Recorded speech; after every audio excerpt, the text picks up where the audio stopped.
Did the luggage arrive? Starting today, my parents are moving in with us, so please be nice. That was the first thing he said, joking around.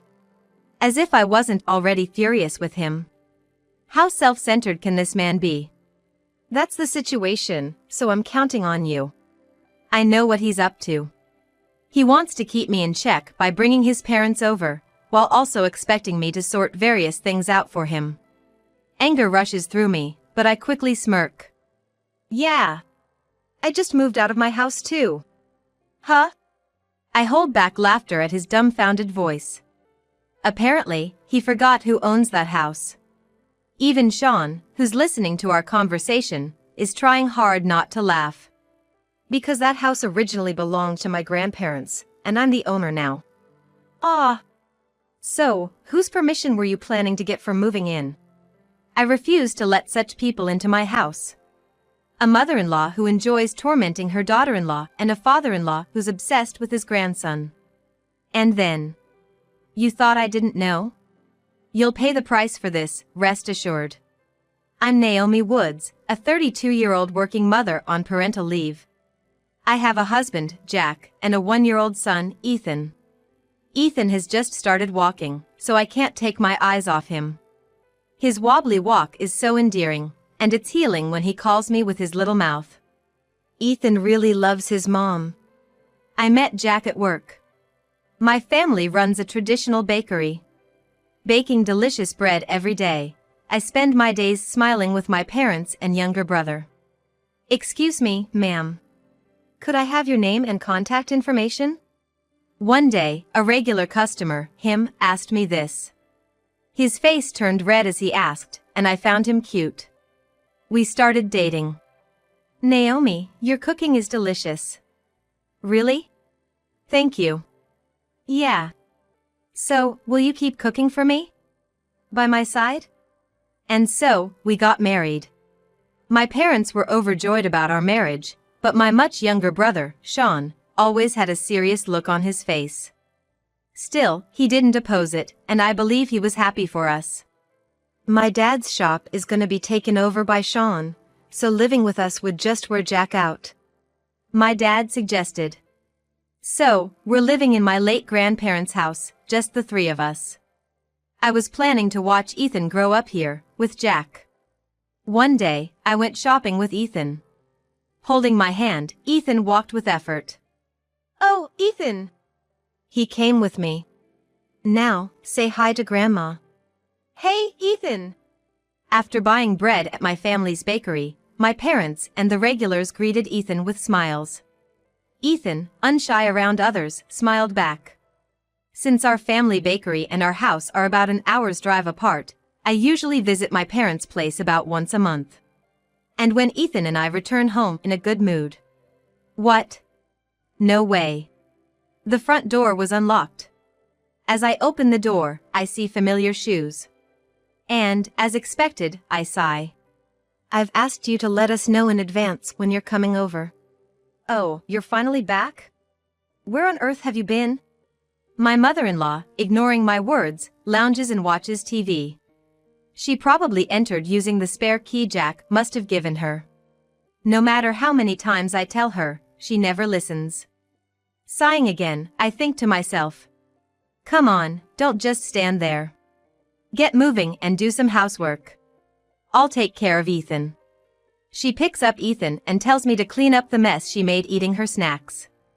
I wish she'd clean up after herself and not touch my son with her snack-covered hands. When I tell her this, she grumbles, how dare you, a daughter-in-law, as if I'm dirty or something, and then to Ethan, you have a scary mommy, don't you? Please, don't say weird things to Ethan. I reply and take sleepy Ethan to his room. While doing the chores, she keeps making snide remarks. Honestly, I'd rather ignore her, but if I take my eyes off her, she'll try to take Ethan away.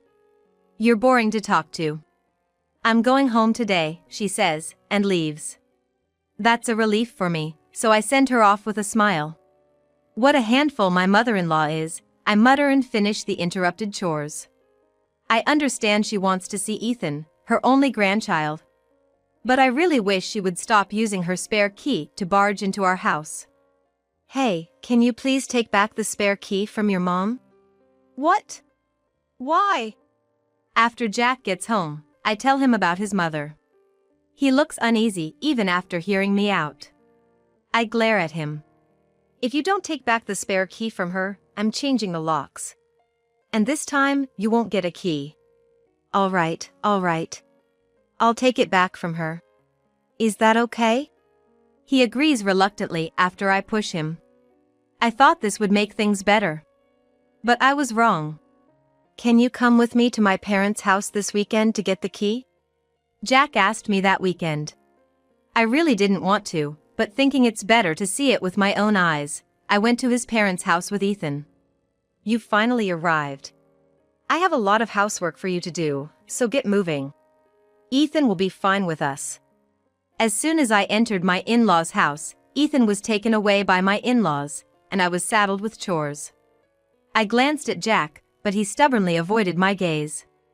I've been tricked. He set me up. That's what I thought, but it's tough in a 3-against-1 situation. Besides, I didn't want to stay long in a dusty and dirty house like this, so I quickly got to work on the chores. While I was cleaning, I heard Ethan's loud cries. Ethan! What's wrong? I rushed over in a panic and found Ethan crying and struggling in his grandfather's arms. He reached out for me, so I took Ethan from his grandfather. What did you do to Ethan? Oh, stop it. We didn't do anything. That's right. As I glared, Jack, who had been ignoring everything, started to explain what happened. Apparently, Ethan tried to follow me, and his grandfather caught him and forcefully held him, interfering with his attempt. His grandfather then carelessly played with him, ignoring Ethan's desire to be with me. Ethan is such a crybaby for a boy. Right. It's because he's being raised by a lousy daughter-in-law like you. He should really be with us. I can't leave Ethan here. Excuse us. I hugged Ethan tightly and rushed out of the house. I shouldn't have believed Jack's words. I'm sorry, Ethan. I went home and laid the exhausted Ethan in bed. Then, I called my mom to vent about everything. Meanwhile, I heard nothing from Jack, who was left at the in-laws. About an hour later, the doorbell rang. Sis, can I come in? Sean? What's up all of a sudden? Mom told me to come here. I brought some bread from home. Sean was there with bread from our family bakery. He told me I must be tired and took over the household chores for me. He also cheerfully took care of Ethan, who had just woken up, improving both our moods. You're a lifesaver, Sean. It's no big deal, we're family. Also, a message from Mom. She said you can always come back home. Hearing that, I felt relieved knowing I have such a dependable family. Jack returned a few hours after Sean left. He had conveniently eaten at his parents' house before coming back. Ethan and I were really hurt this time. I'm really sorry. But you know, Dad and Mom didn't mean any harm. Ethan was crying. He showed signs of remorse when I got angry. However, it didn't seem sincere, and I couldn't trust him anymore. The thought of divorce crossed my mind. Jack, it's time to wake up. Jack? When I woke up in the morning, Jack was gone. In his place, there was a note. I'm going on a business trip to Chicago starting today. You could have told me that directly. Well, it's less irritating without him here. Besides, it's good for us to have some space to cool off. If he's not here, it's no problem to change the locks. This will give us some peace for a while, right, Ethan? Ethan, not understanding the words, smiled at my smiling face. With just Ethan, I didn't need Jack. That's what I thought. From then on, Jack and I began living separately. He was on a long business trip and too busy to return home. I do miss Ethan. And I miss Naomi's cooking. The distance helped us reconcile, and we started updating each other once a week via video calls. Meanwhile, I hadn't heard anything from my mother-in-law since changing the locks. I thought she would at least ring the doorbell incessantly, but she did nothing. It was peaceful, but I felt an uneasy calm before a storm. Sis! Something terrible happened. Just then, I received a call from Sean. Confused by my brother's agitated state, I listened and discovered a secret about Jack. That idiot. I'll never forgive him. Fueled by anger, I began preparing my revenge. With the help of my parents, who were informed by Sean, we successfully completed our plan in 2 days. And just as Sean and I were about to leave the house with Ethan, there was a knock on the door. Excuse me, I've come to deliver some packages. Oh, sure. Just leave them here for now. A ton of packages had arrived at our house. Upon checking the names, they belonged to Jack's parents. I immediately called Jack. Did the packages arrive? From today, you'll be living with my parents. Good luck. What a joke. That was the first thing he said. As if I wasn't angry enough at him already. How selfish can this man be? That's the plan, so count on it. I knew what he was up to. He wanted to control me by bringing his parents into the house while he sorted out his own conveniences. Rage surged through me, but I quickly smirked. Yeah. I just finished moving out myself. What? I had to hold back my laughter at Jack's dumbfounded voice. It seemed he had forgotten who owned that house. Sean, listening beside me, also struggled to contain his laughter. Because, that house originally belonged to my grandparents, and I'm the owner now. Oh! So, who exactly did you plan to cohabit with without permission? I'd never let such people into my house. A mother-in-law who enjoys making her daughter-in-law's life miserable, and a father-in-law who tosses his grandson around. And you think I knew nothing? You'll definitely pay the price for this. Who would live with a husband who cheats on business trips? Wait a minute, you moved out? Exactly as I said. I've already sold that house. What? Why would you do something so drastic? My parents are supposed to arrive there this afternoon. Apparently, he had planned to force cohabitation without my consent. The reason why I hadn't had any surprise visits from my mother-in-law recently must have been because she was busy packing for the move. Dealing with all the clutter at my in-laws' house must have been a hassle. But well, that's not my problem anymore. Don't mess with me. The one messing around is you and your parents.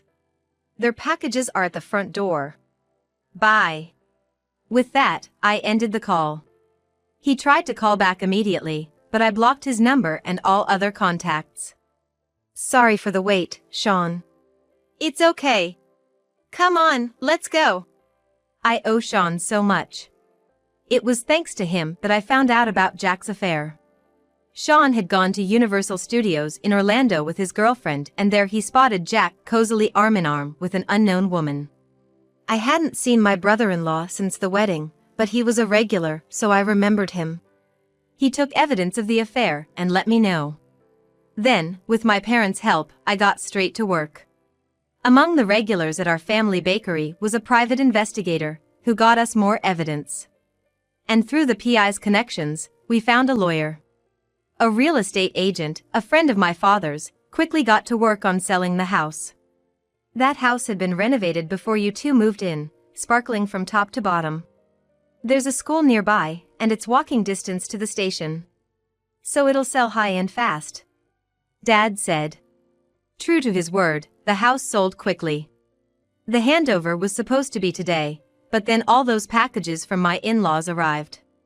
I'm home. Welcome back, Naomi. And you too, Ethan. Both of you, welcome home. You must be tired. Thanks to my parents' warm welcome, I let out a sigh of relief.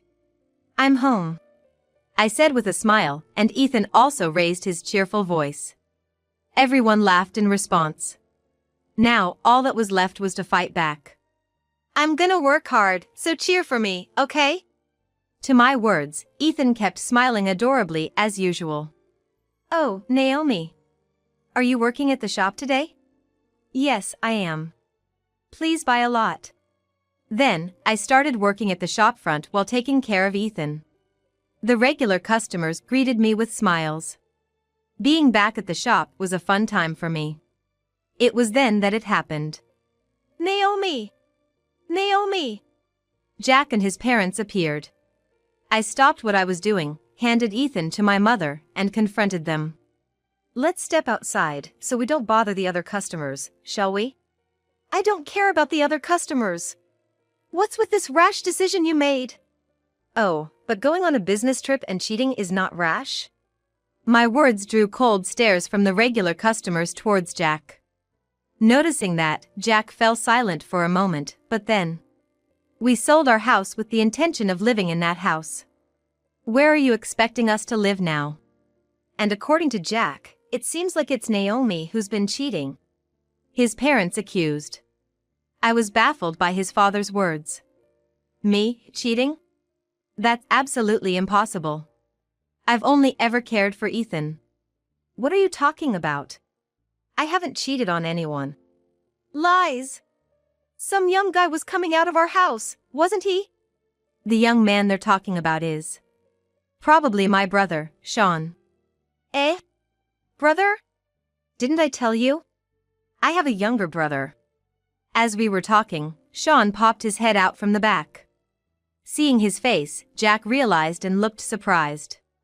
Long time no see, Jack. Is he really your brother? So? You thought I was cheating, so without checking, you cheated as well? The business trip was real. But during it, Jack became involved with another woman and chose not to return home, opting to nurture this new love. And then, to support this woman, you got into debt? Eh? At my words, Jack's parents turned to stare at him. Meanwhile, Jack turned pale, wondering how I knew. I did my research, unlike you. You ran out of our joint account money and resorted to a loan, right? Was it $40,000? When I last checked the account, there were only a few dollars left, which was shocking. I had been covering our living expenses with my child support payments and my salary before maternity leave. That money was in my personal account from before we married, securely saved, so it couldn't be touched. In our joint account, we had agreed to save regularly for Ethan's future expenses. But this is too much. Then, shall we let others decide? I sold the house I inherited from my grandparents, which Jack had unilaterally decided to share with his parents, while he was busy with infidelity and accumulating debt on his business trip. Which of us is at fault, huh? At my words, the regular customers glared at Jack and his parents. Realizing they were in a bad position, they backed off. Could you please leave? I said with a smile, and they hurriedly left the shop. Having successfully driven them away, I was applauded by the regular customers, and I blushed with a shy smile. After that, I filed for damages against Jack for the affair and for disturbing the business at our family bakery. Jack, burdened with debt from his affair, couldn't pay, and his irresponsible parents had no money either. So, they had to sell whatever they could to scrape together some money. I really regret it. Please help me. Jack pleaded, clinging to me. I sighed deeply at his behavior. Do you expect me to trust your regret? No, this time I really am. Just stop it. If you persist, I'll call the police. In my words, Jack's shoulders slumped in defeat. I gave him a cold look. I know why you wanted to live with those two so badly. At my words, Jack visibly shivered. His parents had always complained about their small house and wanting someone to do household chores. In essence, they wanted to live in that house with me as their housekeeper. Meanwhile, Jack, who was always outwitted by me, thought he could control me with his parents around. He probably planned to use the money saved from living expenses for his own purposes or to pay off debts. Maybe he even intended to search for my savings account from before we were married. Am I wrong in my thinking? How do you know all this? Being in customer service means observing people. Besides, I married you because I loved you, even though you approached me. I always pay close attention to someone I've loved, even once.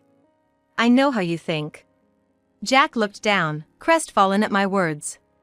Then, he damn it, tried to lash out at me. But before his hand could reach me, someone stepped in to stop him. That's going too far. Sean glared fiercely at Jack. Sean had been practicing martial arts for a long time and was in great shape. Jack grabbed and glared at Sean, completely lost his nerve. Don't ever show your face to my sister again! Shouted at Sean. Jack left with a pathetic cry. Thanks, Sean. Don't mention it. Let me know if anything else happens. I'll drive him away. Sean's smile seemed so dependable. You used to hide behind me and cry all the time. Come on, stop it. I'm an adult now. Plus, I have someone to protect. Right. Just don't become a man like him. Sean laughed at my words, saying, of course. He would surely protect his girlfriend well. Both of you, come help out, please. Okay. Called by our mother, we returned to the shop. After that, Jack was too scared to show up around Sean. Moreover, when the lawyer handed him the divorce papers, he signed them without a fuss. We were finally divorced. Actually, the regular customers were furious about how you suffered because of Jack, my mother told me. It seems the story of what happened at the shop spread around, eventually reaching the ears of Jack's coworkers. Once the news spread through his company, Jack had no place there. Facing cold stares from his colleagues, he quit his job. I feel bad about it, so please help. I learned this through a call from my mother-in-law. I had completely forgotten to block their contact information in the midst of everything. Help with what? Well, obviously, financial support. Unfortunately, I'm not kind enough to help someone who harassed me, I said, ending the call. This time, I made sure to block the number. Unable to gather the money for alimony and child support, Jack resorted to borrowing from dangerous sources. Apparently, his affair partner, thinking he was single, promptly left him. I even heard rumors that Jack and his parents were taken away by some men in black suits. Mommy. What's up, Ethan? Meanwhile, our lives were peaceful. We took turns looking after Ethan, enjoying our days with ease. The regular customers also adored him. Separating from Jack brought us happiness. Let's play with Mommy today. Ethan responded with an angelic smile to my words. Sometime later, our family grew. Sean's girlfriend came to our house. She adored Ethan. I'm so happy to have a nephew like him, she exclaimed. I think I can build a happy family with her, Sean said with a smile. A kind person like him choosing her meant she must be all right. If anything happened, I'd be there to help this time. We had no more contact from Jack's side. Thanks to that, our days were very calm. Okay, Mommy's gonna work hard, so stay with Grandma today, okay? Now, the five of us would watch Ethan grow. And I, once again, walked forward, ready to bake delicious bread. Years later, our family grew even more. Sean and his girlfriend got married, and they had a child. Moreover, someone appeared who wanted to be with me. If anyone makes you cry, I'll protect you. Ethan, who has grown up, now says such things. Together with Ethan, I continue to run the bakery today.